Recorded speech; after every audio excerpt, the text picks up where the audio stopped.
Aquest any farem 20 anys que tenim oberta la biblioteca, però som centre TIC des del juny de 2019. Però des que vam obrir, encara recordo el primer curs que vam fer d'alfabetització digital, parlàvem de mou-te pel Google.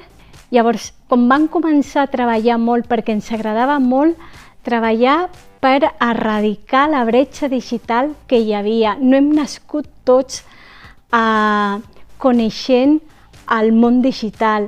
Llavors vam veure que valia la pena treballar amb això. Llavors, Puntic ens van trucar per dir-nos si volíem ser centre TIC i estem encantadíssimes. Ara tenim la sort de que estem fent avui mateix més digitals, però és un grup avançat, ja és la segona vegada que venen, ja van començar en el nivell 2 perquè era gent que ja tractava el tema molt bé. Com tothom, tinc el mòbil a la mà i el faig servir molt i com un gosset que em segueix a casa a tot arreu.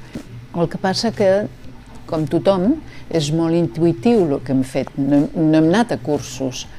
I sempre hi ha dubtes, hi ha coses que et surten malament o que no t'atreveixes a fer-les i tal, i clar, vols demanar l'avís o l'opinió d'un expert. Estaven fent ara, avui, donant informació sobre la seguretat digital. I estan parlant de compres per internet. Va bé, crec que 4 o 5 setmanes està molt bé, ens donen 2 hores i mitja i si t'hi poses bé a fondo pots aprendre moltes coses. No ens agrada la paraula ajudar, ens agrada més la paraula de que ells aconsegueixin per si mateixos el que volen.